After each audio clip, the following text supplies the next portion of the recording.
Gokulam jeweller diamonds కి 5,000 offer, electric bike గెలుపొందే గొప్ప అవకాశం.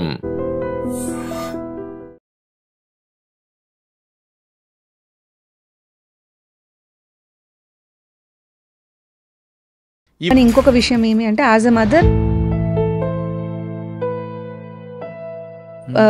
అందరూ దూరం ఉన్నారు, నేను హాస్టల్లో, మా ఫాదర్. నీ కెరియర్ ఒక్కటి నువ్వు చూసుకొని వెళ్ళిపోకుండా you have to be of use to people. నాది ఫస్ట్ 3 అటెంప్ట్స్ ఫిలిమ్స్ అవ్వలేదు. అసలు అది చాలా కానీ ర్యాంక్ వచ్చినప్పుడు మీ నాన్నగారికి చెప్పకుండా ఎగ్జామ్ రాసి అనలేదని? ఎగ్జామ్కి 1 వీక్ ముందు ఫోన్ చేసి ఏడ్చేసి గ్రూప్ 1లో సెలెక్ట్ అయ్యావు. సెలెక్ట్ అయినప్పుడు మీ పేరెంట్స్ రియాక్షన్ ఏంటి? అండ్ ఫినాన్షియలీ కూడా కొంచెం ప్రాబ్లం ఉండింది ఇంట్లో. సో జాబ్ చేస్తూ మళ్ళీ ఐఎఫ్ఎస్ ఆర్టీఓ వచ్చింది కదా, ఎందుకులే స్టేట్లో ఉంటావు కదా అంటే నేను ఇంకా వదిలేద్దాం అనుకున్నాను. ఆర్టీఏ ట్రైనింగ్ ఆ ప్రొసీజర్ చెప్పం, ఎక్కడెక్కడ వెళ్ళావు? అన్ని లెవెల్స్ కంబైన్డ్గా జరిగాయండి. సెకండ్ టైం మీ ర్యాంక్ వచ్చినప్పుడు మీ పేరెంట్స్ ఒక రియాక్షన్ ఏంటి? ఇంటర్వ్యూలో I was telling the story అనమాట. నేను ఎగ్జామ్ రాయడం. కానీ ఇప్పుడున్న పరిస్థితుల్లో అడవి అంటే గవర్నమెంట్ బాధ్యత, మాది కాదు అనే కొంతమంది ప్రజలు భావన ఉంది. అటువంటి పరిస్థితుల్లో ఈ డిపార్ట్మెంట్కి వచ్చి మీరు ఏ విధంగా తీసుకురావాలనుకుంటున్నారు? యంగ్ ఏజ్ నుంచే ఎన్విరాన్మెంట్, నేచర్ మీద ఒక మంచి. మీకు బోట్లో ఏమి అడిగారమ్మా? ఫారెస్ట్ గురించి అడిగారా, లేదా మీరు చేస్తున్న ఆర్టీఏ జాబ్ గురించి అడిగారా? అప్పుడే పహల్గామ్ అటాక్ జరిగిందండి, కాశ్మీర్ది. బోట్లోకి వెళ్ళావు, మీరు ఐ కాంటాక్ట్ ఎవరికి ఇచ్చాము? ఇది యాక్చువల్లీ మీరు చాలా కరెక్ట్గా అడిగారండి. ఇక్కడ మీకు బాడీ లాంగ్వేజ్ ఏం నేర్పిందండి? పొజిషన్లో కానీ లోపలికి ఎంటర్ అవుతున్నా కానీ ఇంటర్వ్యూ అయిపోయిన తర్వాత మీ చైర్ మూవ్మెంట్ కానీ ఏం నేర్పించారు? ఫస్ట్ వాళ్ళు కూర్చో అని చెప్పేంత వరకు కూర్చోవద్దు. ఇప్పుడున్న అమ్మాయిలకు మీరు ఇచ్చే సలహా ఏంటి? సివిల్సే లైఫ్ కాదు, అదైతే నేను చాలా డైరెక్ట్గానే చెప్తున్నాను.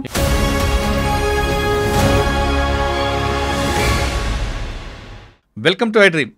ఈ వారం మన గెస్ట్ ఐఎఫ్ఎస్లో ఆల్ ఇండియాలో 13th ర్యాంక్ సాధించిన అమ్మాయి. ఆ అమ్మాయి గ్రామీణ ప్రాంతంలో పుట్టి చక్కగా చదువుకుంటూ ఆల్ ఇండియా లెవెల్లో 13th ర్యాంక్ సాధించారు. కేవలం ర్యాంక్ సాధించడానికి చదవడమే కాకుండా ఉద్యోగం చేస్తూ ప్రస్తుతం ఆమె స్టేట్ గవర్నమెంట్లో ఆర్టీఏ జాబ్ చేస్తూ సెంట్రల్ గవర్నమెంట్ జాబ్లో సివిల్స్ రాస్తూ ఐఎఫ్ఎస్ సాధించారు. ఆమె ఐఎఫ్ఎస్ సాధించడం వెనక కష్టం ఎలాగుంది, ఆ జర్నీ ఎలా కొనసాగింది, కేవలం ఐఎఫ్ఎస్ సాధించాలి, సివిల్ సాధించాలని కాకుండా ప్లాన్ బి పెట్టుకొని ఏ విధంగా సాధించారు అనే విషయాలన్నీ ఆమె తెలుసుకుందాం. ఒక విధంగా చెప్పాలంటే ఇప్పుడున్న యువతకి ఆమె ఇన్స్పైర్ స్టోరీ. ఆమెని ఈ జర్నీ ఎలా సాగించారు, ప్లాన్ బి ఉంటే ఎలా జరిగింది, ప్లాన్ బి లేకపోతే అక్కడే కూర్చుంటే ఏ విధంగా ఆగిపోతుంది అనే విషయాల్ని అమ్మాయిని అడిగి తెలుసుకుందాం. నమస్తే అమ్మా, కంగ్రాచులేషన్స్. ఆల్ ఇండియా లెవెల్లో 13th ర్యాంక్. పేరు ఐశ్వర్య, ప్రజెంట్ ఆర్టీఏ నంద్యాల, రాబోయే కాలంలో ఐఎఫ్ఎస్ ఏపీ క్యాడర్ పక్కా వస్తుంది అనుకుంటా. హోప్ఫుల్లీ అండి, స్టేట్లో నేనే ఫస్ట్ ఉన్నాను, పైన ఎవరు లేరు, సో హోప్ఫుల్లీ వస్తుంది. ఓకే, చెప్పమ్మా. ఇప్పుడు సాధారణంగా ప్రతి అమ్మాయి కూడా చదవాలి, సాధించాలి అనే ప్రతి అమ్మాయికి ఒక గోల్ ఉంటుంది. అందులో సివిల్స్ రాయాలని చాలామందికి ఉంటుంది కోరిక.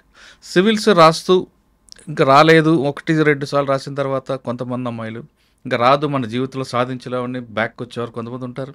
మరి కొంతమంది సాధించాలి అని ఇదే వస్తుంది ఖచ్చితంగా అనుకుంటూ ప్లాన్ బి లేకుండా కొంతమంది అదే దాంట్లోనే స్టిక్ అయిపోయి ఉంటారు. ఒక 7 అటెంప్ట్లు అయిపోయిన తర్వాత వెనక్కి తిరిగి చూసుకుంటే ఏముండదు, ఇంకా తప్పని పరిస్థితిలో పెళ్లి చేసుకొని ఉండిపోతారు, కానీ అసంతృప్తిగా ఉండిపోతారు కొంతమంది. మరి కొంతమంది మీలాగా ప్లాన్ బి పెట్టుకుంటూ ఒక ప్లాన్గా వెళ్తూ ఇది కాకపోతే ఇంకో ఆల్టర్నేటివ్ ఉంది, దీని కాకపోతే ఇంకోటి ఏం వస్తుంది, నిరుత్సాహపడిపోకుండా చదువుతూ తీసుకొచ్చిన వాళ్ళు మీలాగా ఉంటారు. అంటే మొత్తం 3 రకాలు. మీ రకం వాళ్ళందరికీ అర్థమైపోయి ఉంటుంది. కానీ 1-2 చెప్పాను, ఏబి వాళ్ళకి మీరు ఇచ్చే మెసేజ్ ఏంటి? చాలామంది అమ్మాయిలు కూడా సివిల్ సాధించాలి అనుకుని ఆ గోల్ రీచ్ అవ్వాలనుకునే వాళ్ళకి మీరు ఇచ్చే టిప్స్ ఏంటి? ముఖ్యంగా ఇంట్లో కూర్చొని చదవడం కాకుండా గవర్నమెంట్ జాబ్ చేస్తూ మీరు ప్రిపేర్ అవ్వడం, ప్లస్ మీరేమైనా పైనుంచి కాదు ఒక గ్రామీణ ప్రాంతాలు పుట్టిన దీంట్లో వచ్చి ఇటువంటి బ్యాక్గ్రౌండ్ ఉన్న వాళ్ళందరూ ఇటువంటి మీలాగా రీచ్ అవ్వాలంటే మీరేం చేయాలి, వాళ్ళేం చేయాలి? ఈ విషయాలన్నీ సమాధానం చెప్పే ముందు ఐశ్వర్య కుటుంబ నేపథ్యం ఇంటి వైపు రావాలని ఎందుకు అనుకున్నా?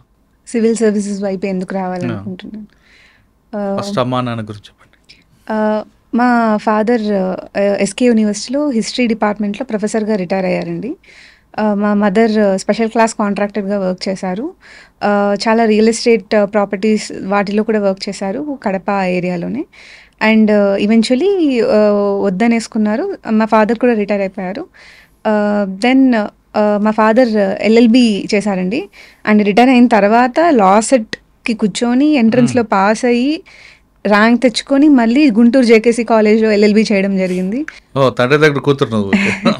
ఆయన నిత్య విద్యార్థి. అవునండి, ఎప్పటికీ. సో అండ్ దాని తర్వాత మళ్ళీ బార్ ఎగ్జామ్ రాసి ఎన్రోల్ అయ్యి ఇప్పుడు ప్రాక్టీస్ కూడా చేస్తానని అంటున్నారు. He's like for ever learning, ఎప్పటికీ ఉండాలి అనేది ఆయన గోల్. ఎప్పుడు మనం ప్రోగ్రెస్ ఉండాలి లైఫ్లో. రిటైర్ అయిపోయాం కదా అని మనం చెప్పి మనం ఖాళీగా ఇంట్లో కూర్చోవద్దు అనేది తన ఎయిమ్. మా మదర్ కూడా తను ఫీమేల్ అనేదాన్ని ఎప్పుడు కూడా తను ఒక డిసడ్వాంటేజ్గా ఫీల్ అవ్వలేదు. యూజువలీ మేల్ డామినేటెడ్ ఫీల్డ్స్లో ఉమెన్ సర్వైవ్ అవ్వడం అనేది చాలా కష్టం. బట్ మా మదర్ చాలా బాగా మేనేజ్ చేశారండి.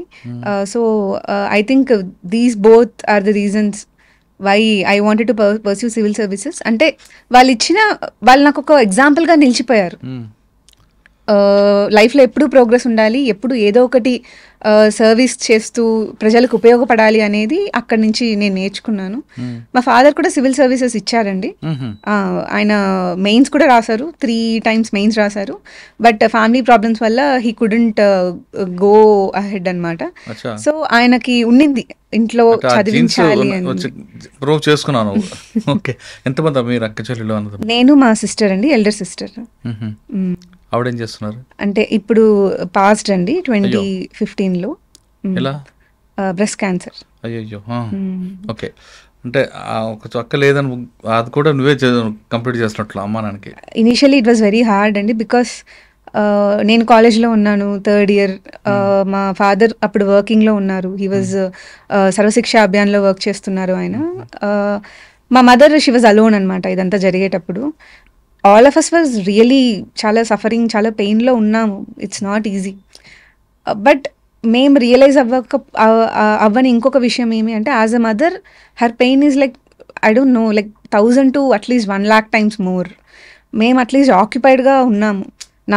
నేనేదో ప్లేస్మెంట్స్ గోల్లలో, మా ఫాదర్ జాబ్లో. బట్ మా మదర్ ఆ టైంలో she was not doing anything అనమాట. అప్పుడు the pain that she went through and we couldn't see it. అది మేము చూడలేదు. అది నిజంగా అండి, అంటే అది మేము చాలా పెద్ద తప్పు చేసాం ఆ నిమిషంలో. She is a very strong women. అంటే all of us were suffering, but తనకి ఇంకా ఎక్కువ కేర్ కావాలి ఆ టైంలో. ఎమోషనలీ తను ఎంత వల్నరబుల్ ఉంటుంది అనేది నేను నోటీస్ చేయలేకపోయాను. చాలా ఒక 3-4 years తర్వాత నాకు I realised as a mother తన పెయిన్ ఇట్స్ వెరీ అన్బేరబుల్ అనేది. అది and she never told us that what she was going through because of this episode అని. అంటే ఆవిడ ఆ పెయిన్ భరిస్తూ మీకు చదువుకోవాలి అని చెప్పలేదు. అందరూ దూరం ఉన్నారు, నేను హాస్టల్లో, మా ఫాదర్ వేరే చోట ఉన్నారు అప్పుడు. So it was very hard. Married అండి. వాళ్ళ పిల్లలు ఉన్నారా? లేరండి. దట్ వాస్ యాక్చువల్లీ మైండ్ లో ఉండడం. నాన్నగారు మిస్ అయ్యారని కంటిన్యూ చేద్దాం అంటే ఉండింది అండి మైండ్ లో. మా ఫాదర్ ఇట్లా చెప్పడం వల్ల తను రాసానని, మనం ఏదో ఒకటి చేయాలి, అంటే నీ కెరియర్ ఒకటి నువ్వు చూసుకొని వెళ్ళిపోకుండా you have to be of use to people, to society అనేది చాలా ఉండింది మైండ్ లో. సో సివిల్ సర్వీసెస్ వైపు రావడం జరిగింది 2020. ఇది కాకుండా ఎవరైనా ఒక ఐఏఎస్ గానీ ఒక ఐపీఎస్ చూస్తే ఇన్స్పైర్ అయ్యావా?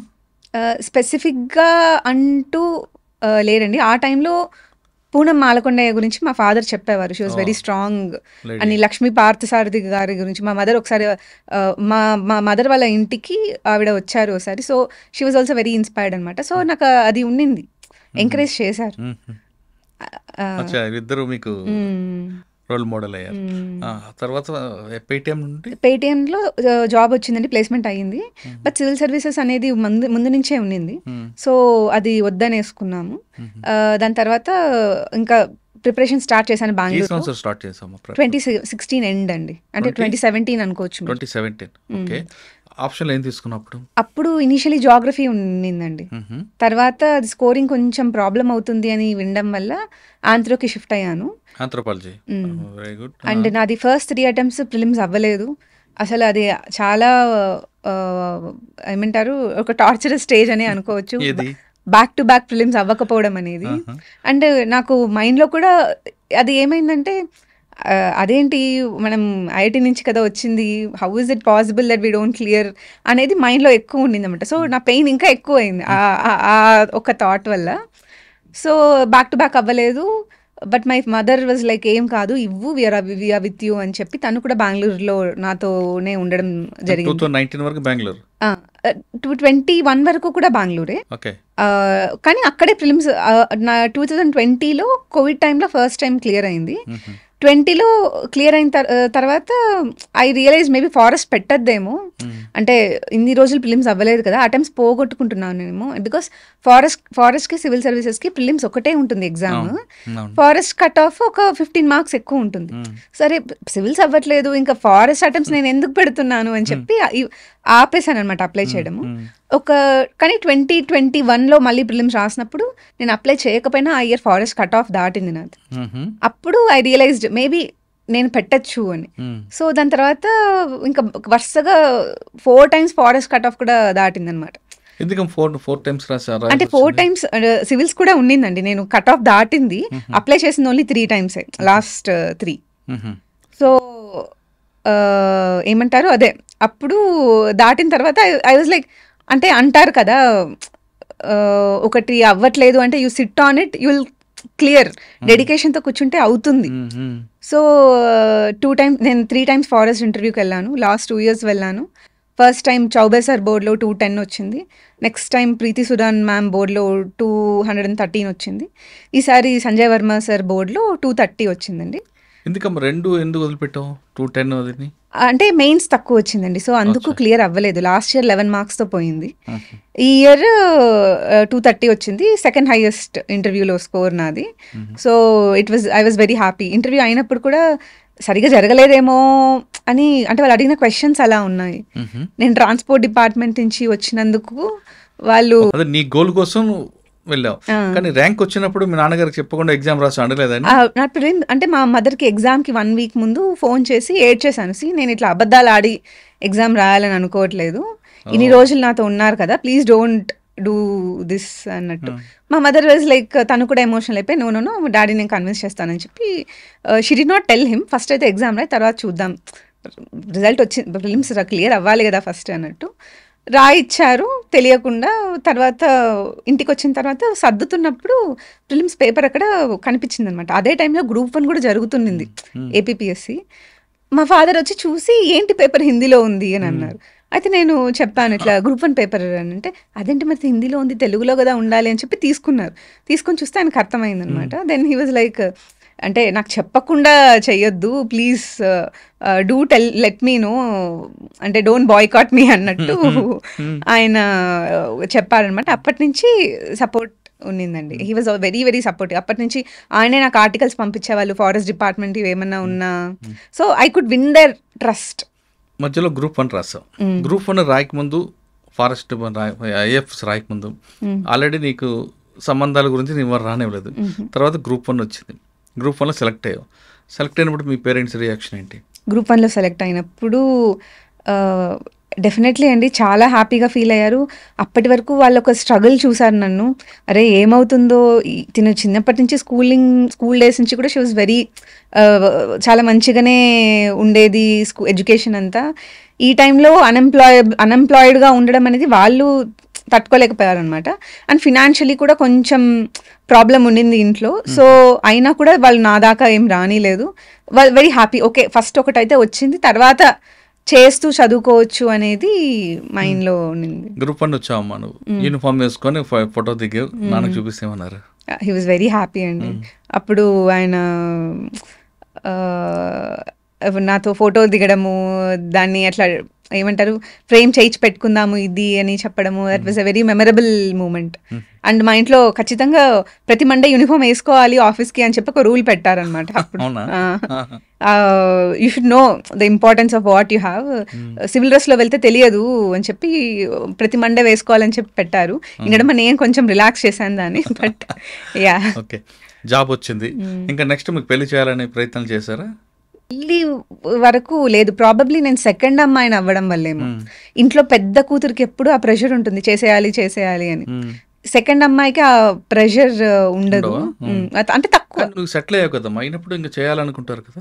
ఉన్నింది, అందుకే నేను ఎగ్జామ్ రాయొద్దు అనే మాట కూడా తీసుకుంది. అందుకే జాబ్ వచ్చిన తర్వాత జాబ్ వచ్చిన తర్వాత ఇంకా రాస్తే నువ్వు వెళ్తావంటే అది ఏ స్టేట్ వస్తుందో ఆ స్టేట్కి తగ్గట్టు మళ్ళీ రావాలి కదా. ట్రైనింగ్ తీసుకుంటున్నావు, జాబ్ జాయిన్ అయ్యి ఫస్ట్ పోస్టింగ్ ఎక్కడ వచ్చింది? విజయవాడ అండి. ఓకే, విజయవాడ ఎంతకాలం? ఆర్టీఓగా చేశాను, నాన్ ట్రాన్స్పోర్ట్ సెక్షన్కి 2 years చేశాను. దాని తర్వాత మొన్న లాస్ట్ సెప్టెంబర్లో ట్రాన్స్ఫర్స్ అయ్యాయి. ఇప్పుడు నేను నంద్యాల డిస్ట్రిక్ట్ ట్రాన్స్పోర్ట్ ఆఫీసర్గా చేస్తున్నాను. జాబ్ చేస్తూ మళ్ళీ ఐఎఫ్ఎస్ అంత టైం ఉందా మనకి అక్కడ? మెయిన్స్ కి దగ్గరగా ఉన్నప్పుడు కొంచెం లీవ్ పెట్టడం అనేది జరిగింది. డిపార్ట్మెంట్ కూడా సపోర్ట్ చేసింది, చాలా సపోర్ట్ చేసిందండి. ఎస్పెషలీ నేను ఇద్దరికి చాలా చాలా థ్యాంక్స్ చెప్పుకోవాలి. మా ఇంతకుముందు వైజాగ్ డిప్యూటీ ట్రాన్స్పోర్ట్ కమిషనర్గా చేశారు రాజారత్నం సార్.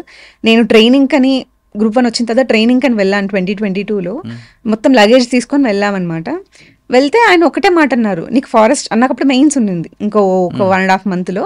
బట్ అందరూ ఆర్టీఓ వచ్చింది కదా ఎందుకులే స్టేట్లో ఉంటావు కదా అంటే నేను ఇంకా వదిలేద్దాం అనుకున్నాను.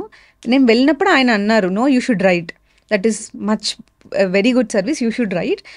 Transport is also good but you have better career opportunities అక్కడ అని చెప్పి ఆయన నన్ను కన్విన్స్ చేయడం వల్ల నేను అట్లా ఎట్లా అన్నాను. ఈవినింగ్కి అదే లగేజ్ తీసుకొని రిటర్న్ వచ్చేసాను.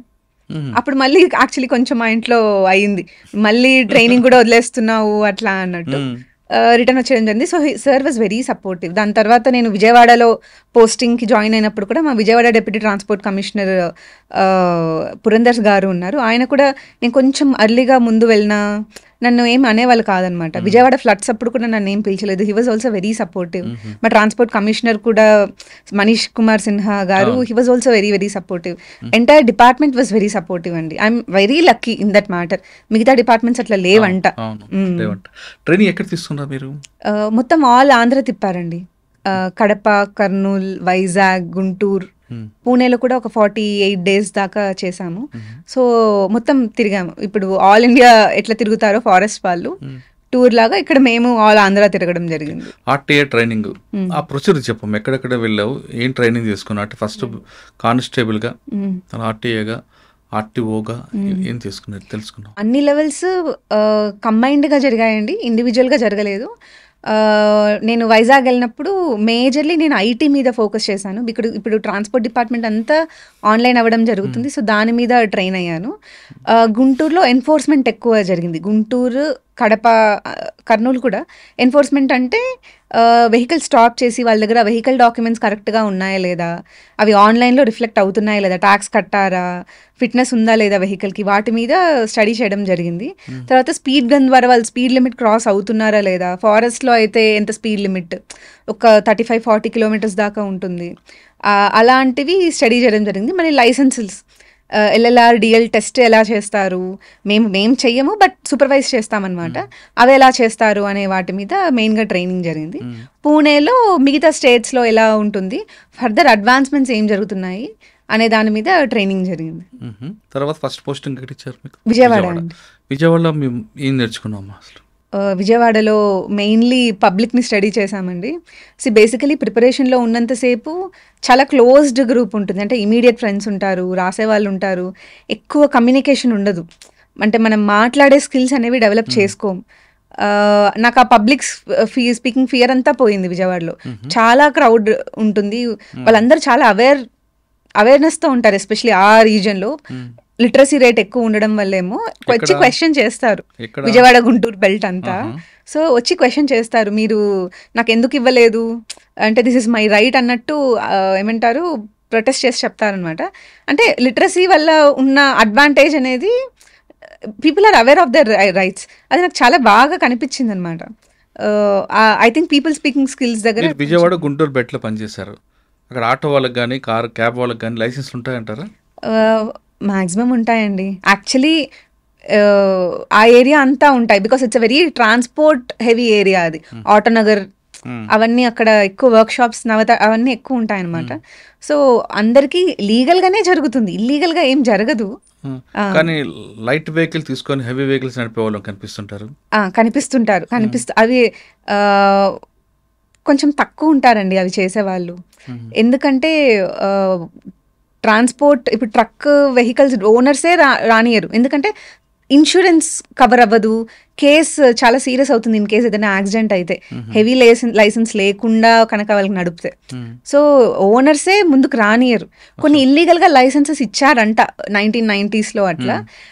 బారింగ్ దట్ ఇప్పుడైతే మాత్రం అంత కరెక్ట్ గానే జరుగుతుంది. ఓకే, క్యాబ్ డ్రైవర్ ఉండాలనుకోండి, వాళ్ళకు నెంబర్ కావాలి. ఆ నెంబర్ లేని వాళ్ళు అంటే ప్రైవేట్ వెహికల్స్ డ్రైవింగ్ తీసుకొని లైసెన్స్ తీసుకొని క్యాబ్లో కూడా నడిపే వాళ్ళు కనిపిస్తుంటారు. అంటే క్యాబ్ ఎవరైనా డ్రైవ్ చేయొచ్చు, కానీ దానికి ఒక సెపరేట్ లైసెన్స్ ఏం అవసరం లేదు. నెంబరింగ్ ఉండాలి కదా లైసెన్స్ కా? లైసెన్స్ కి ఏమి నెంబరింగ్ ఏమి ఉండదండి. కాదండి, ఇప్పుడు వాళ్ళు క్యాబ్ నడిపారు అనుకోండి, వాళ్ళు సెపరేట్ గా వాళ్ళ యూనియన్ నెంబర్ అది ఉంటుంది కదా, లేదా? ఇప్పుడు కార్ 4-wheeler వైట్ బోర్డ్ నడిపే వాళ్ళు క్యాబ్ ఎల్లో బోర్డ్ కూడా నడపచ్చు. ఓకే, ఆ ఎల్లో బోర్డ్ నడుపుతాడు. కానీ హెవీ వెహికల్ తీసుకొస్తారు వాళ్ళు? తీసుకోవద్దు, వాళ్ళు ట్రైన్ అయ్యి ఉండాలి. హెవీ వెహికల్ లైసెన్స్ కావాలంటే ఒక 45 days to 2 months ఒక హెవీ లైసెన్స్ డ్రైవింగ్ స్కూల్లో ట్రైన్ అయ్యి ఉండాలి. ఇప్పుడు క్యాబ్ డ్రైవర్ ఉన్నారు, ఆయన లైసెన్స్ కావాలంటే ఏం చేయాలి? ఇప్పుడున్న ప్రొసీజర్ అయితే అండి, ఫస్ట్ సారథి పరివాహన్ అనే వెబ్సైట్లో LLR బుక్ చేసుకోవాలి స్లాట్. LLR టెస్ట్ రాయాలి, ఏదో ఒక రోజు మీరు ఫిక్స్ చేసుకుంటారు. టెస్ట్ రాసిన తర్వాత 1 month, టెస్ట్ రాసిన 1 month నుంచి 6 months లోపు డిఎల్ టెస్ట్ ఇవ్వడం అనేది జరుగుతుంది. ఆ టెస్ట్ పాస్ అయితే లైసెన్స్ వస్తుంది, లేకపోతే మళ్ళీ ఇంకోసారి టెస్ట్కి వెళ్ళే ప్రొవిజన్ ఉంటుంది. ఓకే, LLRలో కానీ లైసెన్స్లో వచ్చినప్పుడు మీ దగ్గర ప్రాక్టికల్ గ్రౌండ్లో చేయాల్సి, అక్కడ ఏమైనా మిస్యూజ్ చేయొచ్చా, మ్యానిపులేట్ చేయొచ్చా? ఒకప్పుడు జరిగేదండి, ఇప్పుడు సైంటిఫిక్ ట్రాక్స్ అయిపోయాయి, మొత్తం సెన్సర్స్ వస్తున్నాయి ఇప్పుడు. సో హ్యూమన్ ఇంటర్వెన్షన్ అనేది బాగా తగ్గిపోయింది. అంటే రివర్స్ తీసుకున్నప్పుడు గోడకు టచ్ కాకూడదు ఉంటాయి. అసలు అక్కడ గోడ కూడా అవసరం లేదు, సెన్సరే చెప్పేస్తుంది వీటి ఇట్లా దాటేశాడు ఈ లైన్ అని చెప్పి ఫెయిల్ అయిపోతారు. ఓకే, అక్కడ అది కూడా లేకుండా ఇప్పుడు మన ఏరోప్లేన్ చేసి సిమ్యులేటర్ సిస్టమ్ పెట్టచ్చు కదా అక్కడ? అంటే రోడ్డు మీద కాకుండా ఉత్త సిమ్యులేటరా? అంటే ఎంత సిమ్యులేటర్లో డ్రైవ్ చేసినా రోడ్ కండిషన్స్ని మిమిక్ చేయలేరు కదా అనేది. అంటే ఇప్పుడు రోడ్ టెక్స్చర్ కానీ ఒక భయం అనేది ఉంటుంది రోడ్డు మీద వచ్చినప్పుడు, ఆ భయం సిమ్యులేటర్లో ఉండదు. సో నార్మల్గా డ్రైవ్ చేసేదా, కానీ రోడ్ ఎక్కినప్పుడు మళ్ళీ సైకలాజికలీ ఒక వేరే మైండ్ సెట్ ఉంటుంది. సో ఐ థింక్ బయటనే బెటర్ అండి, సిమ్యులేటర్ వద్దనే. అది కాకుండా 2-wheeler బండి తీసుకున్నా, కార్ తీసుకున్నా, 2-wheelerకి 2-wheeler నడపాలి కానీ కార్ నడపకూడదు. ఓకే, కారు 2-wheeler తీసుకుని కార్ నడిపితే ఫైన్ వస్తారా? ఫైన్ వేస్తారండి, ఫైన్ వేస్తారు. ఒక వెహికల్ ఎన్ని కిలోమీటర్ స్పీడ్లో వెళ్ళాలి, రోడ్డుకి కట్టింగ్ రోడ్డు ఏం నేర్పుతుంది అంటే డబల్ లైన్ వచ్చినప్పుడు ఓవర్టేక్ చేయాలా, లేదా సింగిల్ లైన్ కట్స్ ఉన్నప్పుడు ఓవర్టేక్ చేయాలా? నన్ను అడిగితే ఓవర్టేక్ ఎప్పుడూ చేయకూడదు. స్పీడ్ లిమిట్ అనేది డిఫరెంట్ ప్లేసెస్లో డిఫరెంట్ ఉంటుందండి. హైవే అయితే వేరుంటుంది, ఫారెస్ట్ అయితే 35-40కి మించి పోకూడదు. ఇప్పుడు శ్రీశైలం అక్కడంతా లిమిట్ పెట్టేసి ఉంటారు, కానీ కొన్ని ప్రాంతాల్లో 60 km స్పీడ్ మా ఓన్లీ అంటాడు, కానీ దాటిపోతుంటారండి. ఇప్పుడైతే మొత్తం స్పీడ్ గన్స్ వచ్చేస్తున్నాయి అనమాట. మీరు అది క్రాస్ అయితే అది ఆటోమేటిక్గా నెంబర్ అదంతకు అదే నెంబర్ చూసి కేసు రాసేస్తుంది. అట్లా అడ్వాన్స్ టెక్నాలజీస్ వచ్చాయి. కొంచెం ఫండింగ్ ఎక్కువ మంచిగా వస్తే అన్ని హైవేస్ మీద ఇంప్లిమెంట్ చేయొచ్చు. ఓకే, ఆర్టీఓలో ఉన్న నిబంధనలు చెప్పండి ఒకసారి. నిబంధనలే, రూల్స్ అండ్ రెగ్యులేషన్స్ ఏం చెప్తాయి? రోడ్డు మీదకి వచ్చినప్పుడు ఒక క్యాబ్ డ్రైవరు ఎన్ని కిలోమీటర్లు ఎన్ని గంటలు జర్నీ చేస్తే బ్రేక్ చేయాలి? ఇప్పుడు లాంగ్ డ్రైవింగ్ చేస్తాం, మీరు రెస్ట్ ఎట్లా తీసుకోవాలని అంటున్నారా? ఇంత అనేం లేదండి, ఆ మనిషిని బట్టి. బట్ ఒక హెవీ మీల్ తీసుకొని అయితే డ్రైవ్ చేయదు, ఎస్పెషలీ నాన్ వెజ్ లాంటివి. మీరు ఒకవేళ అవి డ్రైవ్ చేసినా 1 hour ఆగి పడుకుంటే పడుకోండి, లేకపోతే నడిస్తే నడుస్తారా, ఇట్లా ఒక ప్రాపర్ రూల్స్ అండ్ రెగ్యులేషన్స్ అనేం లేవు.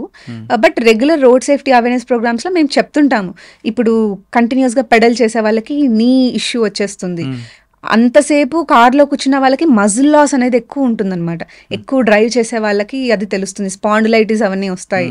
సో వాటి మీద అవేర్నెస్ ప్రోగ్రామ్స్ కండక్ట్ చేస్తాము, మెడికల్ క్యాంప్స్ కండక్ట్ చేస్తాము. But it depends on the physical fitness of the individual. Proper rules అనేవి అయితే ఇట్లా డిఫైన్ చేసి లేవు. ఓకే, రోడ్ సేఫ్టీ వీకెండ్ చేస్తుంటారు. ఆ రోడ్ సేఫ్టీ వీక్లో ఏం నేర్పిస్తారు పబ్లిక్ మీరు? ఒకటండి, డిఫెన్సివ్ డ్రైవింగ్ మీద మేము అవేర్నెస్ క్రియేట్ చేస్తాము. అంటే అటాక్ చేయొద్దు, you always have to be cautious. వేరే వాడు వచ్చి నన్ను గుద్దుతాడేమో అనే భయంతోనే డ్రైవ్ చేయాలి. ఎస్పెషలీ మేము టార్గెట్ చేసేది స్కూల్స్ అండ్ కాలేజెస్. వాళ్ళకి స్కూల్స్లో పిల్లలకి ఎలిజిబిలిటీ లేకపోయినా, 16 years ఇస్ ద ఎలిజిబిలిటీ, లేకపోయినా కూడా డ్రైవ్ చేస్తుంటారు. సో వాళ్ళని మేము ఎక్కువ టార్గెట్ చేస్తుంటాము. వీళ్ళు ర్యాష్ డ్రైవింగ్, రేసెస్ పెట్టుకుంటుంటారు, డ్రంకన్ డ్రైవింగ్ చేస్తుంటారు. సో వాళ్ళని ఎక్కువ టార్గెట్ చేస్తాము. అండ్ లారీ నడిపే వాళ్ళని, బికాస్ వాళ్ళు హెవీ వెహికల్స్ కదండి. హెవీ వెహికల్ నడిపినప్పుడు ఒక ఇది ఉంటుంది, నాది పెద్ద వెహికల్ కదా, నువ్వు పక్కకి నువ్వు వెళ్ళు, నేను పక్కకు జరగననే ఒక ఇది ఉంటుందన్నమాట. సో వాళ్ళకి మేము చెప్తుంటాం, ఏమంటారు, ఒక ఫ్యామిలీని నాశనం చేసినట్టు. ఇప్పుడు ఒక యాక్సిడెంట్ అయితే మాకు తెలిసిన రీసెర్చ్ ప్రకారం ఏమిటంటే 8 months లైవ్లీహుడ్ పోతుందంట వాళ్ళకి. సో ఇవన్నీ మేము చాలా చెప్తుంటాం, ఎగ్జాంపుల్స్ ఇస్తూ. కొత్త కొత్త టెక్నాలజీస్ని మీరు ఇప్పుడు మొత్తం BS6 వెహికల్స్ వస్తున్నాయి, ఇప్పుడు ఎలక్ట్రిక్ వెహికల్స్ వస్తున్నాయి, వాటి మీద మీరు అవగాహన పెంచుకోండి. ఇంజిన్స్ ఆర్ లైక్ ఇప్పుడు తగ్గిపోతుంది. సో కొత్త వరల్డ్లోకి మీరు ఎంటర్ అవ్వాలి. ఆర్టీసీ డ్రైవర్స్ కానీ మేము అదంతా చెప్తుంటాము. మీకు ఇక్కడ నంద్యాల అంటే తిరుపతి హైవే, అక్కడ కొన్ని ప్రాంతాలు ఎక్కువ యాక్సిడెంట్స్ అవ్వడానికి రీజన్ ఏంటండి? ఒకటండి, బ్లాక్ స్పాట్స్ ఒకటి, ఏమంటారు, షార్ప్ టర్నింగ్స్ ఉంటాయి. రోడ్ ఆడిట్ అనేది మనం రెగ్యులర్గా కండక్ట్ చేయాలండి. అది R&B department, roads and buildings department, transport department, police department, 3 departments కలిసి రోడ్ ఆడిట్ చేయాలి. ఈ రోడ్ ఇది ఇక్కడ కరెక్టే ఉందా, ఈ యాంగిల్ కరెక్టేనా, అది అనేది మనము రెగ్యులర్గా మానిటర్ చేస్తుండాలన్నమాట. అది డిస్ట్రిక్ట్లో ప్రతి 2 months 3 monthsకి అది జరుగుతూనే ఉంటుంది. District road safety committee meeting అనేది ఒకటి జరుగుతుంది కలెక్టర్ గారి ఆధ్వర్యంలో. అక్కడ ఇవి ప్రపోజల్స్ పెడుతుంటారు. ఎక్కువ నంద్యాల మీ బెల్ట్ లో యాక్సిడెంట్ జోన్ ఎక్కడ ఉందంటారు? చాగల్మర్రి దగ్గర అని అంటారండి, కొంచెం ఆలగడ్డ అక్కడ. ఎందుకు? అక్కడ అదేనండి, రోడ్ ఇష్యూసే మెయిన్లీ, డిజైన్ ప్రాబ్లం. కానీ నంద్యాల హైవే తీసుకోండి మీరు, తిరుపతి హైవే, అక్కడ కూడా కొన్ని ప్రాంతాల్లో రోడ్డు డౌన్ అవడం, అప్ అవడం అవుతుంటాయి. తర్వాత కల్వర్ట్లు కొంచెం ముందుకు వచ్చినట్లు, ఇవన్నీ కూడా ఐడెంటిఫై చేస్తుంటారా మీరు? రెగ్యులర్గా చేస్తుంటారు. కొంచెం టైం పడుతుంది. ఏమంటే బికాస్ పీపుల్ పార్టిసిపేషన్ కూడా ఉండాలి. అందులో వాళ్ళ ప్రాపర్టీ ఏదైనా ఉంటుంది. ఇప్పుడు రోడ్ ఎక్స్పాన్షన్ కానీ, రోడ్ ఇంకో చోట డైవర్ట్ చేయాలన్నా కూడా చాలా పెద్ద ల్యాండ్ అక్విజిషన్ ఇష్యూ కాబట్టి పెద్ద ప్రాసెస్. అది కొంచెం టైం పడుతుంది. బడ్జెట్ ప్రాబ్లం, పీపుల్స్ యాక్సెప్టెన్స్ చాలా వస్తాయి దాంట్లో. ఓకే, సెకండ్ టైం మీకు ర్యాంక్ వచ్చినప్పుడు మీ పేరెంట్స్ ఒక రియాక్షన్ ఏంటండి? వాళ్ళు ఫస్ట్ అడిగింది ఒకటే అండి, ఏపీ వస్తుందా? అయితే ఏమో తెలియదు అంటే తెలంగాణ వస్తుందా అని, అది కూడా తెలియదు. సో ఫస్ట్ వాళ్ళ బాధ అయిందంటే ఒకటే, నేను పోకూడదు, ఇక్కడే దగ్గరే ఉండాలి అనేది. దే హ్యాపీ, నేను కాదనట్లేదు, బట్ ఫస్ట్ అడిగిన క్వశ్చన్ అదే. దే ఆర్ డెఫినెట్లీ హ్యాపీ అండి, వెరీ వెరీ హ్యాపీ. ఏపీ వస్తుంది అనుకుంటే ఏమన్నారు? అప్పుడు దే వర్ వెరీ ఎలైటెడ్. అసలు అంటే ఇంత మంచి ర్యాంక్ వచ్చింది, 13 is a very good number అని కూడా అంటారు. సో అండ్ వాళ్ళకి నాకు ఒక 3-4 days ఊపిరి ఆగలేదనమాట. ఫోన్స్ వస్తూనే ఉన్నాయి వాళ్ళకు కూడా, ఎప్పుడు ఫోన్ చేయని వాళ్ళందరూ ఫోన్ చేసి. అండ్ మా ఫాదర్ని, అంటే నేను ఒక ఇంటర్వ్యూలో I was telling the story అనమాట, నేను ఎగ్జామ్ రాయడం గురించి ఎట్లా ప్రాబ్లం అయింది ఇంట్లో అని. అప్పుడు మా ఫాదర్కి ఇట్లా ఇనిషియలీ కోఆపరేట్ చేయలేదనే దాని గురించి చెప్పినప్పుడు అందరు క్వశ్చన్ చేశారంట, ఏమని, మా ఇంట్లో చదవట్లేదు పిల్లల్ని చదవమంటే, మీ ఇంట్లో చదువుతుంటే ఏం తప్ప మీరు ఇట్లా చదవండి అని అన్నాడు. So my father was like, విలని చేస్తున్నావు కదా నన్ను నువ్వు అని అంటున్నారు. వెరీ హ్యాపీ అండి. ఇప్పుడు నాన్నగారు జాబ్ IFS వచ్చింది, అమ్మా నాన్న అనలేదు మ్యారేజ్ చేద్దామని? ఇప్పుడు అంటున్నారండి, మళ్ళీ కొంచెం క్యాడర్ ఇంకా కొంచెం సర్టనిటీ వచ్చిన తర్వాత I will definitely look into it. వాళ్ళిద్దరు కోరిక తీరుస్తాం. రైట్, ఇక మనం ఫారెస్ట్ సర్వీస్కి వస్తాం. ఇండియన్ ఫారెస్ట్ సర్వీస్ అడవుల మీద అసలు పూర్తిగా అవగాహన ఉందా? కొంచెం ఏమాత్రం ఉందా? ఇంచుమించు, ఎస్. ఓకే, అసలు మీ గోల్ ఏంటి చెప్పండి. అడవి అనగానే చెట్లు, పుట్టలు, పక్షులు అవే అనుకుంటున్నారా, లేదా అది అడవి అనగానే ఒక నేచర్ ఆక్సిజన్ ఇస్తుంది, నెక్స్ట్ జనరేషన్కి ఏమి ఇస్తుంది, ఇప్పుడున్న వాళ్ళకి ఏం చేస్తుంది, దాని మీద ఉన్న అవగాహన ఏంటి మీకు? ఒకటండి, ఫారెస్ట్ ఒక 10 years బ్యాక్ వరకు కూడా ఇట్స్ వెరీ నెగ్లెక్టెడ్ సబ్జెక్ట్ అనమాట. ఆ ఫారెస్ట్ ఉంది మన కోసమే, మనిషి డిపెండెన్స్ కోసమే అనే కాన్సెప్ట్ ఉండింది అప్పుడు. సో ఎంత అంటే అంత ఎక్స్ప్లాయిటేషన్ చేయడం జరిగింది. ఇప్పుడు ఎలా ఉందంటే forest is an independent of everything. అంటే అది మన కోసం, హ్యూమన్స్ కోసం ఉంది అనే కాన్సెప్ట్ నుంచి పక్కకు వచ్చేసారు. Life is a life in it self. అంటే ప్రతి అనిమల్ ఇంపార్టెంటే, ప్రతి చెట్టు ఇంపార్టెంటే, ప్రతి దానికి ఆ ఎకో సిస్టంలో దాని ఒక రోల్ ఉంది. And people are also part of forest అనేది చాలా అప్కమింగ్ సబ్జెక్ట్ అనమాట. ఇప్పుడున్న పరిస్థితుల్లో అడవి అంటే గవర్నమెంట్ బాధ్యత, మాది కాదు అనే కొంతమంది ప్రజలు భావన ఉంది. అటువంటి పరిస్థితుల్లో ఈ డిపార్ట్మెంట్కి వచ్చి మీరు ఏ విధంగా తీసుకురావాలనుకుంటున్నారు? ఒకటండి, అది చాలా యంగ్ ఏజ్ నుంచే ఎన్విరాన్మెంట్, నేచర్ మీద ఒక మంచి అవగాహన అనేది పిల్లల్లో కలగాలి. అంటే జస్ట్ వన మహోత్సవం వచ్చినప్పుడు, లేకపోతే ఏమంటారు వచ్చినప్పుడు చెట్ల గురించి పట్టించుకోవడం కాకుండా through out the year forest is our responsibility అనేది పిల్లల్లో కలిగించాలి. అంటే ఇప్పుడు టిష్యూ పేపర్ వాడడం వల్ల నేను చదివింది ఇట్ సిమ్స్ ఒక 100 to 140 ట్రీస్ ఎఫెక్ట్ అవుతాయంట ఒక టిష్యూ పేపర్ మ్యానుఫ్యాక్చరింగ్లో. కొట్టేయడం కానీ, దాంట్లో బ్లీచింగ్ కానీ. సో ఒక టిష్యూ పేపర్ వల్ల ఎన్విరాన్మెంట్కి ఎంత ఎఫెక్ట్ అవుతుంది అనేది, అలాంటి చిన్న చిన్న కాన్సెప్ట్స్ పిల్లలకి చెప్పాలి. గ్రౌండ్ వాటర్ డిప్లీషన్ కానీ, ప్లాస్టిక్ వాడడం కానీ. నిజంగా వాళ్ళు మారితే నెక్స్ట్ జనరేషన్ మారినట్టేనండి. ఐ థింక్ ఫోకస్ అక్కడ మారాలి. బిసైడ్స్ దట్ పొలిటికల్ ఎడ్యుకేషన్ ఉండాలండి. ఇప్పుడు శ్రీశైలంలో సింగిల్ యూజ్ ప్లాస్టిక్ బ్యాన్ అనేది ఉంది. శివరాత్రి అప్పుడు వాళ్ళు బ్యాన్ రిలాక్స్ చేయడం జరిగింది 10 daysకి. ఎందుకంటే కర్ణాటక నుంచి వస్తారు, అందరూ వస్తారు, ప్లాస్టిక్ లేకుంటే వాటర్ బాటిల్స్ అవి ఎట్లా అని. అది కరెక్టే. బట్ ఆ 10 days టైంలో స్పాన్లో వచ్చే ప్లాస్టిక్ పొల్యూషన్ చాలా టూ మచ్ ఉంటుంది. It cannot be recycled. First of all it cannot be collected అనమాట. ఇంటీరియర్ ప్లేసెస్ ఉంటాయి. ఇప్పుడు ఇష్టకామేశ్వరి టెంపుల్ ఉంది శ్రీశైలంలో. అక్కడ పసుపు, కుంకుమ అవన్నీ ప్లాస్టిక్ ప్యాకెట్స్లోనే వస్తాయి. అంత లోపలికి వెళ్ళి ఆ ప్లాస్టిక్ నంతా వేయడం అనేది చాలా కష్టమైన పని. ఓకే, సో ఏమంటారు, ఫారెస్ట్ డిపార్ట్మెంట్ని ఒక ఎనిమిలా చూస్తారనమాట యూజువలీ ఏ గవర్నమెంట్ అయినా. అట్లా కాకుండా కోఆర్డినేషన్ బిట్వీన్ ద సర్వీసెస్, అందరూ ఫారెస్ట్ని ప్రయారిటీగా పెట్టుకొని దాని చుట్టూ ఒక స్కీమ్ నల్లాలి. దాని చుట్టూ శివరాత్రి ఫెస్టివల్ని ఎలా అరేంజ్ చేయాలి అనే కాన్సెప్ట్తో ముందుకు వస్తే బాగుంటుంది అని. అట్లా అలాంటి ఎన్విరాన్మెంటల్ ఎడ్యుకేషన్ ఇంపార్టెంట్ అని. మొన్న మీరు చెప్పిన తెలంగాణ ఫారెస్ట్లో కూడా కొంతమంది అడవి బాటను నడుస్తారు శివరాత్రికి. అక్కడ వాటర్ బాటిల్కి ప్లాస్టిక్ బాటిల్ నాట్ అలౌడ్ అని అక్కడ డిఎఫ్ఓ చాలా స్ట్రిక్ట్గా చెప్పారు. కానీ సొల్యూషన్ ఏంటి? వాళ్ళు వాటర్ కావాలి. అందుకు ఆయన ఏం చేశారంటే వాటర్ పాయింట్స్ పెట్టాడు. పాయింట్స్ అక్కడ వాటర్ పెట్టారు అంతే. కానీ ప్లాస్టిక్ నాట్ అలౌడ్. అలా మీరేమన్నా కొత్త ఆలోచన ఇవ్వగలరు? అలాంటివి పెట్టారండి, ఆల్టర్నేట్ డ్రింకింగ్ వాటర్ సోర్సెస్ పెట్టారు. బట్ ఎంత పెట్టినా కూడా అంత రష్ వచ్చే జనాలకి సరిపోదు అనే కాన్సెప్ట్ ఉన్నింది. సో ఐ థింక్ ఒక నెక్స్ట్ ఇయర్ వస్తుందంటే ఈ ఇయర్ నుంచే ప్రిపరేషన్ జరగాలి.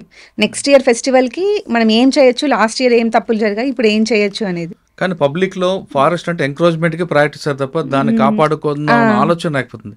అటువంటి వాళ్ళకి మీరు ఏ విధంగా మైండ్ వాష్ చేస్తారు?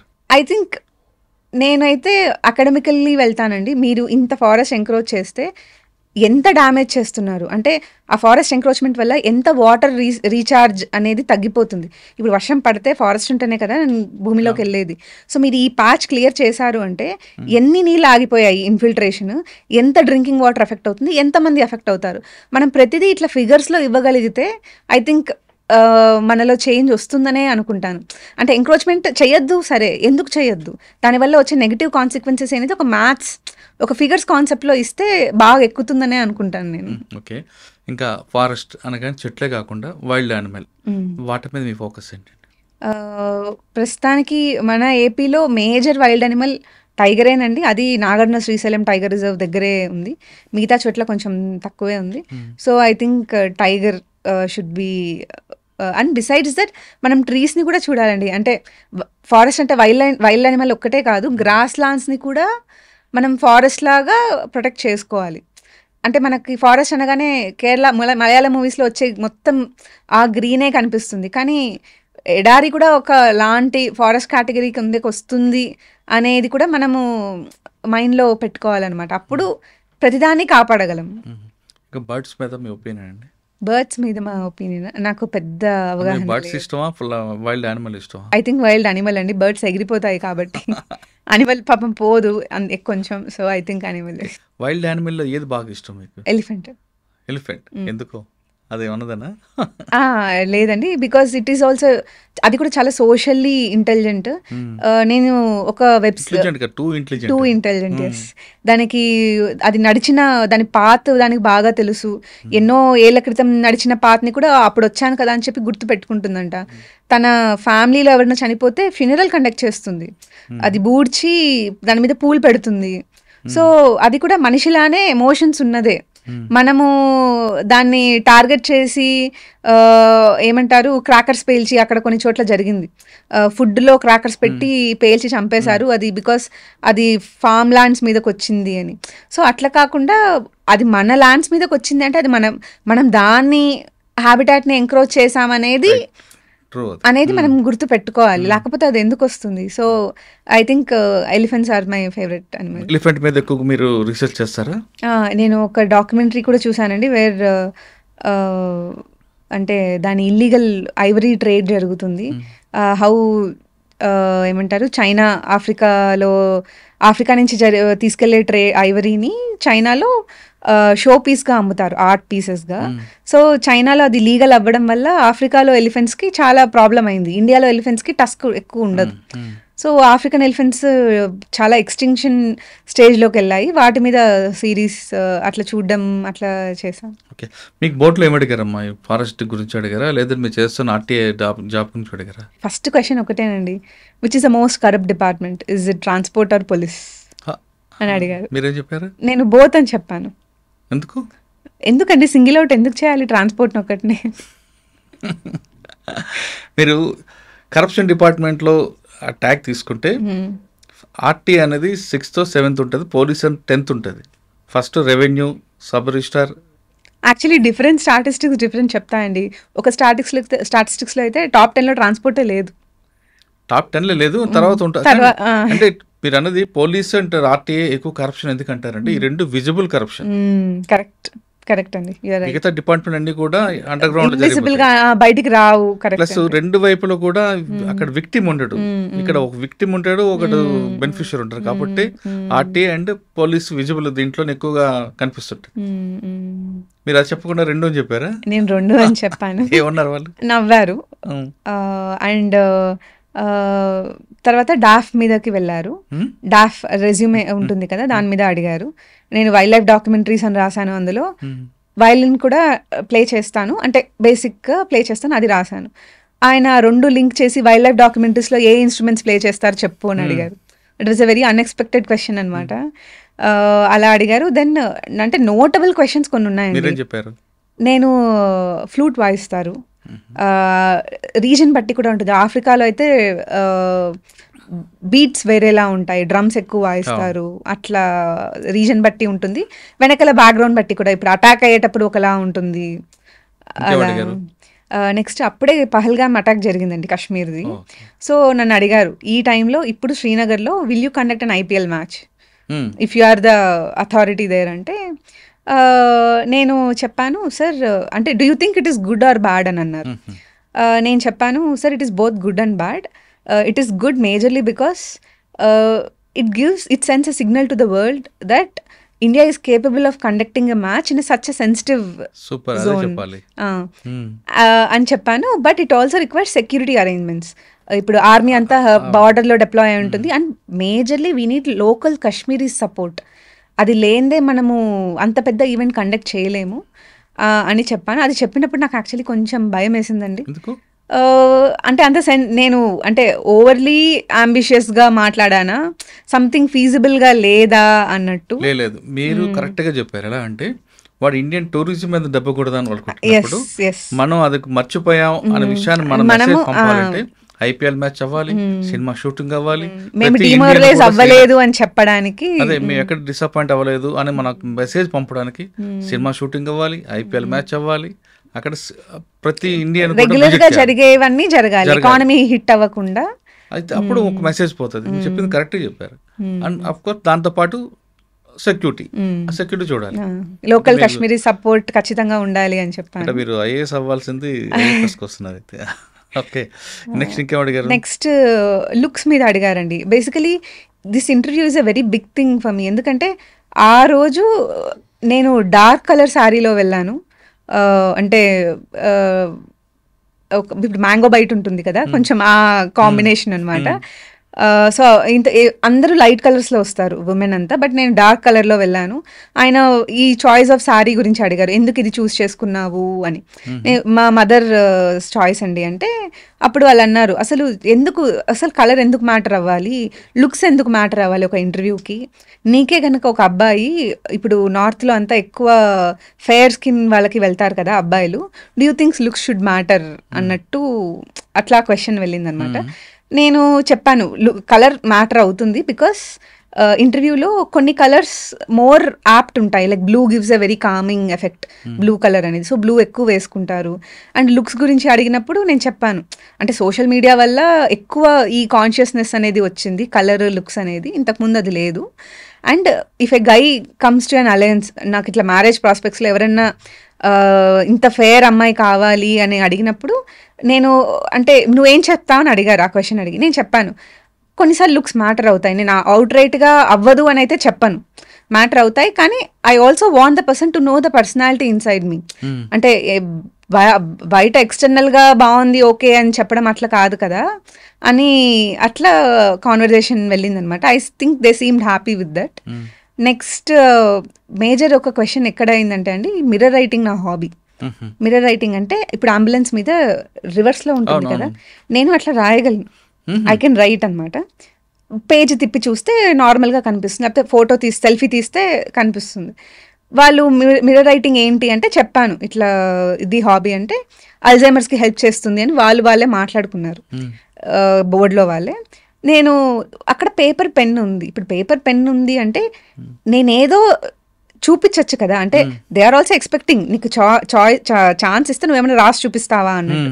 నేను ఇనిషియేటివ్గా తీసుకొని, sir if you permit me I would like to show it అని అన్నాను. అయితే ఆయన వాళ్ళందరూ సడన్గా సర్ప్రైజ్ అయ్యారనమాట, అదేంటి ఇట్లా అడుగుతుంది అంటే, usually people don't take that step. A question అడుగుతారు, వీళ్ళు ఆన్సర్ చెప్తారు పోతారు అన్నట్టు ఉంటుంది.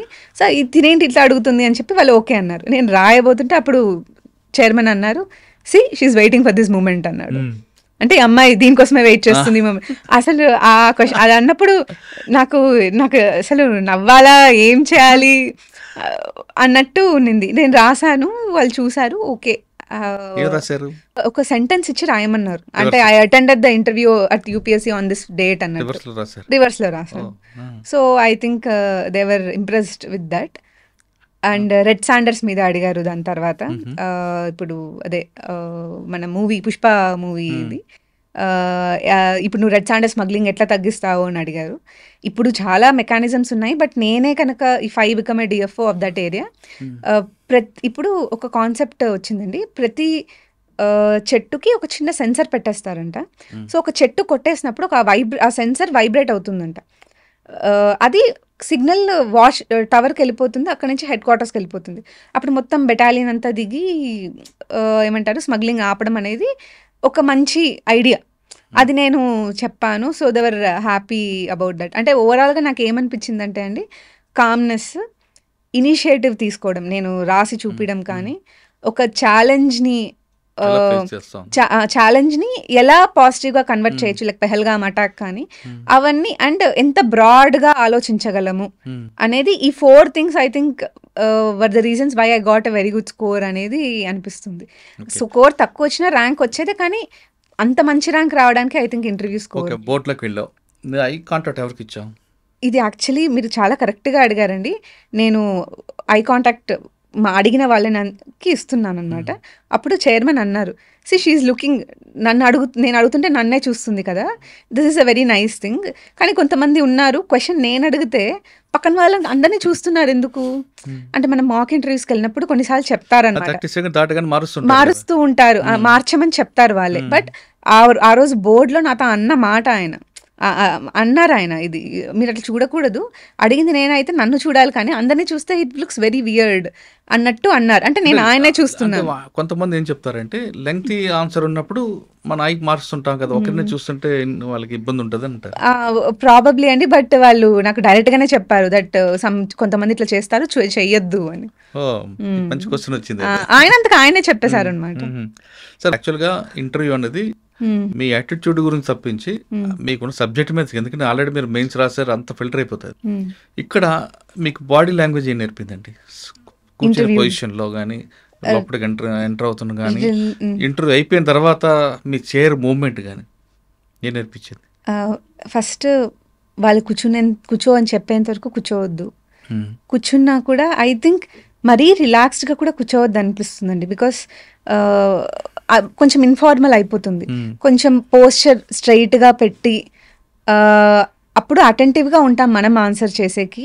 కూర్చునే విధానంలో కూడా ఇట్లా కాళ్ళు క్రాస్ చేసి కూర్చోవద్దు అండ్ అరగెంట్గా కనిపించద్దు ఆన్సర్స్ చెప్పే విధంలో కూడా అంటే ఓవర్లీ హ్యాండ్ జెస్చర్స్ చేయడం కానీ అలాంటివి చేయొద్దు and always have a very pleasant smile on the face. I think these అందులో మీకు మంచి మార్కులు వచ్చి ఉంటాయి. మీ ఇంటర్వ్యూ అయిపోయిన తర్వాత లేచిన తర్వాత ఆ చైర్ యాజ్ టీజ్గా ఆ సేమ్ ప్లేస్లో పెట్టి వచ్చారా లేదంటే మీరు మామూలుగా వచ్చారా బ్యాక్? కొంచెం యాక్చువల్లీ కదిలిందండి చైర్.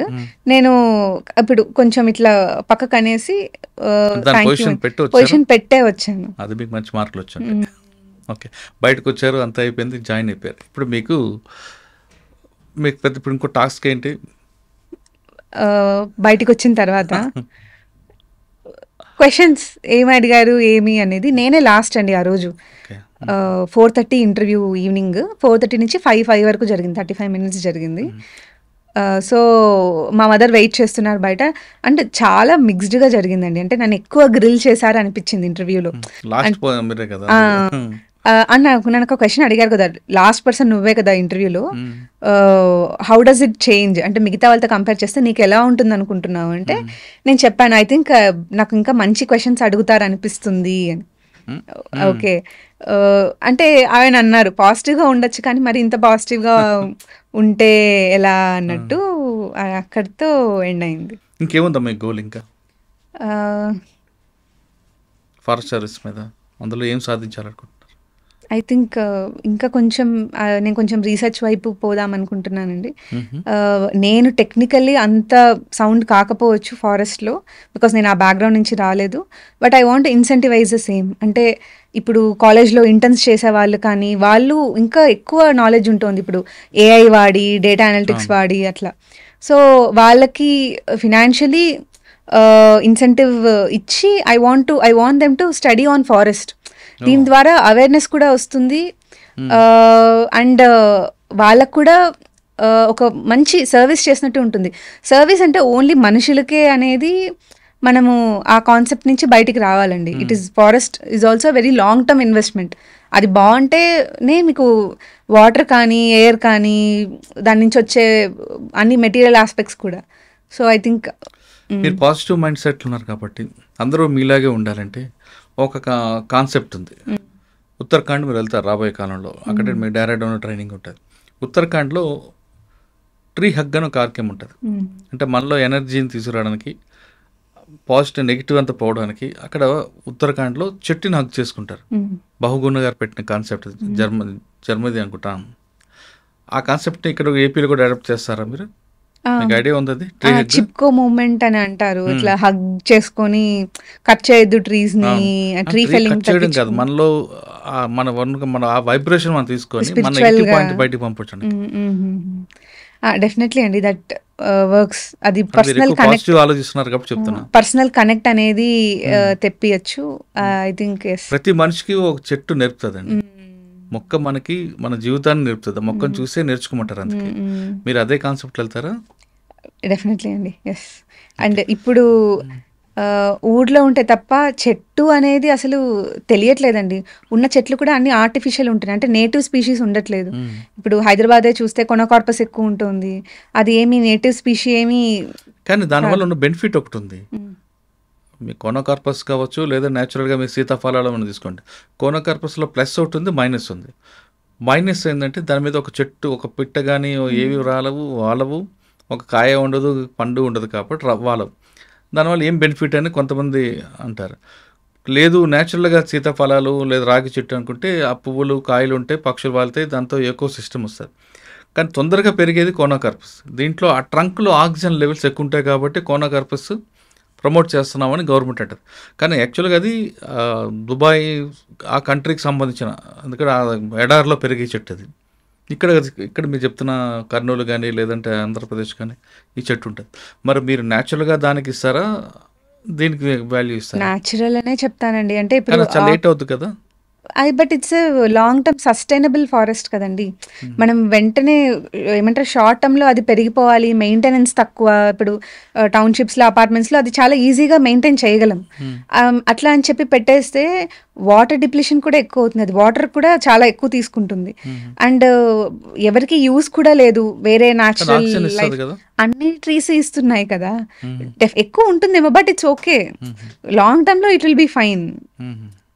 అండ్ అంటే నేను అనుకోవడం, అది ఐఎమ్ నాట్ షూర్. డిపార్ట్మెంట్కి వెళ్ళిన తర్వాత ప్రాబబ్లీ yes. ఫైనల్కి వద్దాం. ఇప్పుడున్న అమ్మాయిలకు మీరు ఇచ్చే సలహా ఏంటి? చాలా మంది అమ్మాయిలు ఒక గోల్ అనుకుంటారు, ఇంటర్మీడియట్కి వచ్చిన తర్వాత ఖచ్చితంగా నేను డాక్టర్ అవ్వాలి, సివిల్స్ అవుతాం, కలెక్టర్ అవుతాం, అన్ని కలలుగా అంటారు. ఒక స్టేజ్కి వచ్చిన తర్వాత ఫస్ట్ టైం ఫెయిల్ అయితే, సెకండ్ టైం ఫెయిల్ అయితే ఇంకొద్దు అని వాళ్ళు కనిపిస్తుంటారు. లేదు కొంతమంది కుటుంబానికి మేము భారం అయిపోయి చేయలేకపోయామని కొంతమంది సూసైడ్ చేసుకుంటారు. మరికొంత అమ్మాయిలు ఇంటర్మీడియట్ నుంచే లవ్ ఈ యాంగిల్ ఎత్తుంటారు. ఈ 3 కేటగిరీలు ఉన్న అమ్మాయిలకి మీరు ఇచ్చే మెసేజ్ ఏంటి? ఒకటండి, సివిల్సే లైఫ్ కాదు, అదైతే నేను చాలా డైరెక్ట్గానే చెప్తున్నాను. సివిల్సే లైఫ్ కాదు. ఓకే, ప్రిపేర్ అవ్వండి, బాగా రాయండి. ఒక 2-3 అటెంప్ట్స్, అంటే నేను అమ్మాయిలకనే చెప్పట్లేదు, అందరికీ చెప్తున్నాను. ఒక 2-3 అటెంప్ట్స్ తర్వాత ఐ థింక్ యూపీఎస్సీ ఒక బ్రేక్ ఇవ్వాలి. ఇప్పుడు స్టాక్లో సర్క్యూట్ బ్రేకర్ అని ఉంటుంది, అంటే ఇంతకు మించి ఎక్కువ ప్రైస్ పెరిగిపోతుందంటే ఆటోమేటిక్గా మార్కెట్ ఆఫ్ అయిపోతుంది అనమాట. అట్లా యూపీఎస్సీ కూడా 3 years తర్వాత ఒక కూలింగ్ డౌన్ పీరియడ్ ఇవ్వాలి. అప్పుడు ఆ 1 yearలో ఆ 1 year అటెంప్ట్ చేయనీయకూడదు. ఆ 1 yearలో వాళ్ళు ఆలోచిస్తారు, అసలు నేను ఇంకో అటెంప్ట్ ఇవ్వచ్చా, అంటే అటెంప్ట్ బై డిఫాల్ట్ అవ్వద్దు. అంటే అటెంప్ట్స్ ఇస్తున్నాను కాబట్టి ఫ్లోలో ఇచ్చుకుంటూ వెళ్ళిపోవడం అనేది జరగద్దు. ఆగి ఈ ఎగ్జామ్కి నేను కరెక్టేనా, నాకు ఈ ఎగ్జామ్ కరెక్టేనా, మేబీ నా స్కిల్స్ వేరే చోట ఎక్కువ యూజ్ అవుతాయేమో, నేను వేరే బ్యాకప్ ఫస్ట్ పెట్టుకుని తర్వాత కంటిన్యూ అవ్వాలేమో అనేది మైండ్లో పెట్టుకోవాలండి. ఇప్పుడు నేనే ఉన్నాను, నాకు ఆర్టీఓ వచ్చింది 2022లో, అందుకు ప్రెషర్ తగ్గింది, అందుకు ఆ కాన్ఫిడెన్స్తో నేను మళ్ళీ ఫారెస్ట్ రాయడం అనేది జరిగింది. కానీ నాకే కనుక ఆర్టీఓ రాకుండా ఇన్నేళ్ళు నేను ఇలానే ఉండిపోయింటే, అటు ప్రైవేట్ సెక్టర్లో కూడా నా స్కిల్స్ ఇప్పుడు అవుట్డేటెడ్ మొత్తం. I have to upgrade myself. అంటే మళ్ళీ కాలేజ్ 20-21 year oldగా ఐ హ్యావ్ టు స్టార్ట్, వాళ్ళు నేర్చుకున్నది అప్డేట్ చేసుకొని అంత దూరం వరకు తెచ్చుకోవద్దు. సో 3rd అటెంప్ట్కి you should start thinking. Prelims అవ్వట్లేదు అంటే, 3 attempts అయినా అవ్వట్లేదు అంటే ప్లీజ్ సీరియస్లీ స్టార్ట్ థింకింగ్. ఏమవుతుందంటే అటెంప్ట్ అవ్వని ప్రతిసారి మనము ఇంతకుముందు I want to become IAS నుంచి I need to clear this exam అన్నట్టు ఉంటుంది. అంటే నీడ్కి వాంట్కి మధ్య గ్యాప్ వస్తుంది. అది ఇంతకుముందు నా ఆశ, అది ఇప్పుడు నాకు అవసరం. ఆ సర్వైవల్ స్టేట్లోకి వెళ్ళకూడదు, ఇది వస్తే కానీ నేను సర్వైవ్ అవ్వలేను అనే స్టేట్లో చాలా మంది ఉంటారండి అశోక్ నగర్లో. అంటే నేను ఫేస్ చేశాను అది పర్సనల్గా. ఇప్పుడు నా ఫ్రెండ్స్ సఫర్ అవుతున్నారు, బయటికి వస్తే జాబ్ ఆపర్చునిటీస్ ఏముంటాయో తెలియదు. ఇది తెలిసిన ప్లేస్, మేబీ ఇంకోసారి రాస్తే వస్తుందేమో అనే ఒక హోప్లో ఇచ్చుకుంటూ అట్లనే ఏజ్ అయిపోతూ అశోక్ నగర్లోనే లైఫ్ అక్కడ సగం అయిపోతుంది. I think people should really rethink.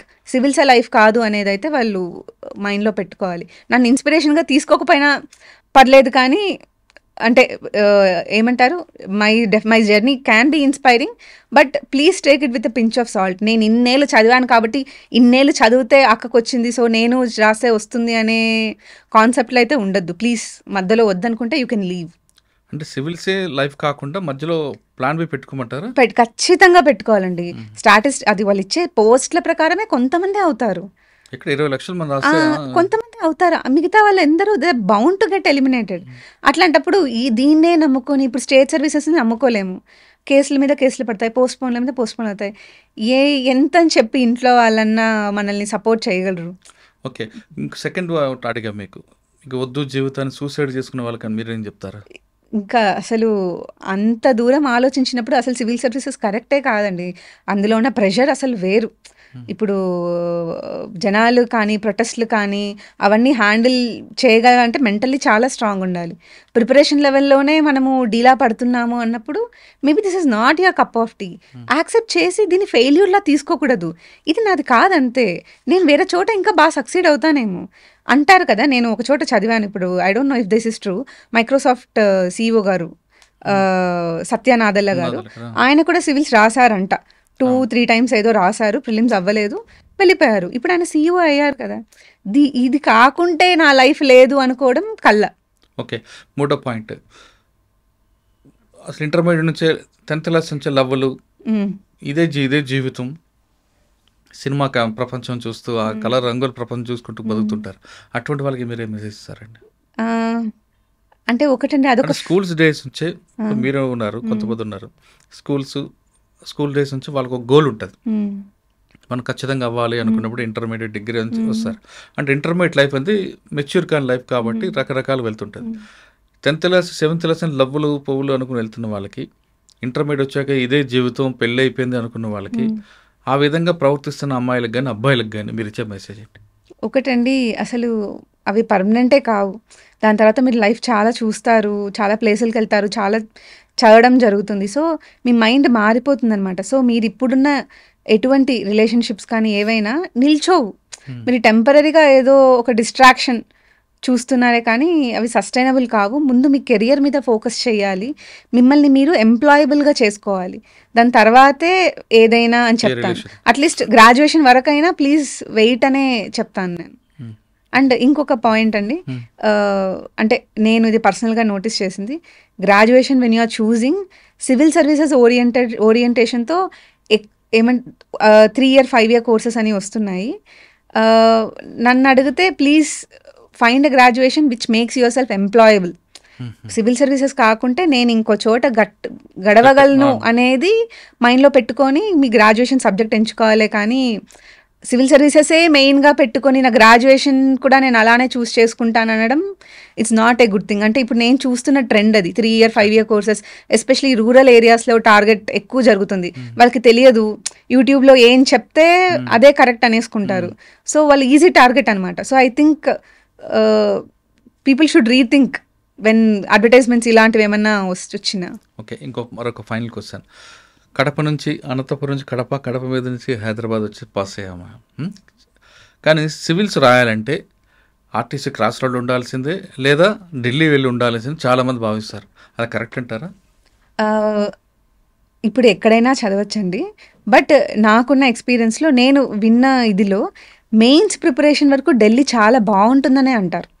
మీరు మిగతా ప్రిపరేషన్ ప్రిలిమ్స్ ఇంటర్వ్యూ వరకు ఇక్కడే ఉండిపోవచ్చు, కానీ మెయిన్స్ ఒక 4-5 months చదవకుండా సోషల్ మీడియా దూరంగా ఉండి సాధించారు కదా ర్యాంకులు. అంటే వాళ్ళు అంటే మీరు ఆన్లైన్ సోర్సెస్ లేకుండా, ఆన్లైన్ సోర్సెస్ లేకుండా కాదు అది, అంటే యూట్యూబ్కి ఇన్స్టాగ్రామ్కి దూరంగా ఉండి చదివింటారు. బట్ వెబ్సైట్స్లో వచ్చే కరెంట్ అఫైర్స్ క్రాస్ రోడ్స్ కానీ లేదా ఢిల్లీ కూడా వెళ్ళేదే వాళ్ళు. అంటే మనము ఒక్కరికేదో అట్లా జరిగిందని చెప్పి జనరలైజ్ చేయలేము కదా. చాలా వరకు అక్కడ కాంపిటీషన్ ఎక్కువ అండి, అవేర్నెస్ కూడా ఎక్కువ ఉంటుంది. మన దగ్గర కాంపిటీషన్ తక్కువ. అందుకు ఒక 4-5 months అన్నా అక్కడ ఉంటే బెటర్ ఏమో. అంటే I wish I did that, నేను చెయ్యలేదు అది. So I wish I did that అంతే. ఇందులో గ్రూప్ డిస్కషన్ మంచిదంటారా లేదా ఇండిపెండెంట్గా చదవడం బెటర్ అంటారా? అది కూడా అటెంప్ట్ మీద డిపెండ్ అయి ఉంటుంది. ఇనీషియలీ ఐ థింక్ ఇండిపెండెంట్గా మీరు చదవగలరు, కానీ అటెంప్ట్ పెరిగే కొద్దీ ఐసోలేషన్లో ఉండొద్దనే చెప్తాను. ఒకలాంటి లోన్లీనెస్ వస్తుంది, పక్కన నువ్వు ఏం మిస్టేక్ చేస్తున్నావు అనేది తెలియదు అనమాట. పక్కన వాళ్ళతో డిస్కస్ చేస్తేనే ఓకే ఫైన్ వీళ్ళు ఈ లెవెల్లో ఆలోచిస్తున్నట్టు మనం ఏ లెవెల్లో ఆలోచించాలి, ఆ కాంపిటీషన్ అనేది వస్తుంది. సో ఐ థింక్ అటెంప్ట్స్ పెరిగే కొద్దీ ఐసోలేషన్లో ఉండొద్దు. కాదమ్మా, నువ్వు ఇన్ని సంవత్సరాలు చదువుతున్నావు కదా, మరి నీకు ఎంటర్టైన్మెంట్ ఏముంది అసలు? నాకు యాక్చువల్లీ చదవడం కానీ మైండ్కి ఫ్రెష్ అవ్వాలి కదా. టు బి ఫ్రాంక్ అండి, నేను అడిక్ట్ అండి, మూవీ అడిక్ట్ నేను. ఆహా, టిపికల్ తెలుగు అనమాట. మా ఇంట్లో కూడా మా మదర్ ఒకసారి స్కూల్ బంక్ కొట్టించి మరి అమ్మో బొమ్మ ఫస్ట్ డే రిలీజ్ మాట్నికి తీసుకెళ్లారు. ఈ సో సినిమా అమ్మో బొమ్మ. ఆహా. సో కల్చర్ ఉంది మా ఇంట్లో మూవీ అనేది. ఇప్పటికీ మా ఫాదర్ రోజు ఒక మూవీ చూడండి పడుకోరు ఓటీటీలో. సో ఓటీటీ మా బడ్జెట్కి ఎక్కింది ఇప్పుడు బేసికలీ. అన్ని ఓటీటీస్ ఉన్నాయి. సో మూవీ ఉందండి. టు ద పాయింట్ నాకు ఎంత ప్రాబ్లం అయిందంటే, ఇప్పుడు ఏదైనా మూవీస్ అని కాదు, సిరీస్ ఏదైనా చూస్తుంటాను, చదవకుండా చూస్తుంటాను, నా మీద నాకే కోపం వచ్చేస్తుంది అనమాట. అయితే ఇయర్ ఫోన్స్ తీసి పక్కకి విసిరేస్తాను అనమాట.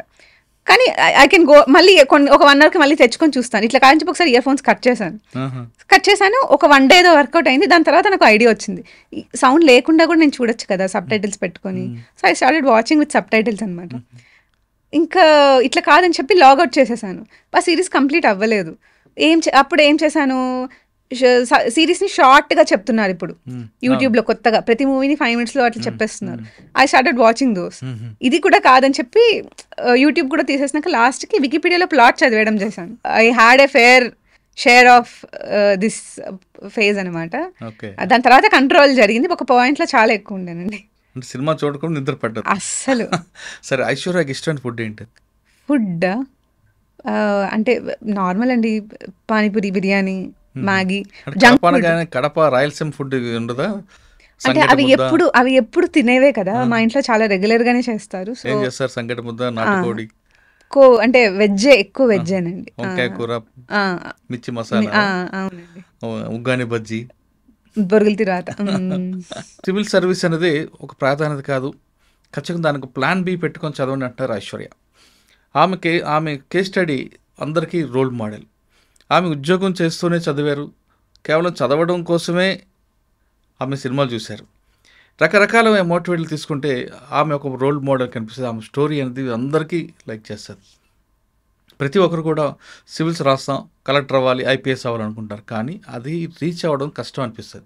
ఒక దశ వచ్చిన తర్వాత ఇక మన జీవితానికి రాదు, ఇక్కడితోనే మనం ఆగిపోతామని నిరుత్సాహపడకుండా ఇంకా చదవండి, ఒక ప్లాన్ బి పెట్టుకోండి. అంటే ఒక ఏజ్ వచ్చిన తర్వాత వెనక్కి తిరిగి చూసుకుంటే ఈ ఉద్యోగం మనకు ఉంది కాబట్టి మనం చదవచ్చు అనే ఒక భరోసా రావాలంటే ప్లాన్ బి పెట్టుకొని చదివితే ఖచ్చితంగా సాధిస్తామని చెప్తున్నారు.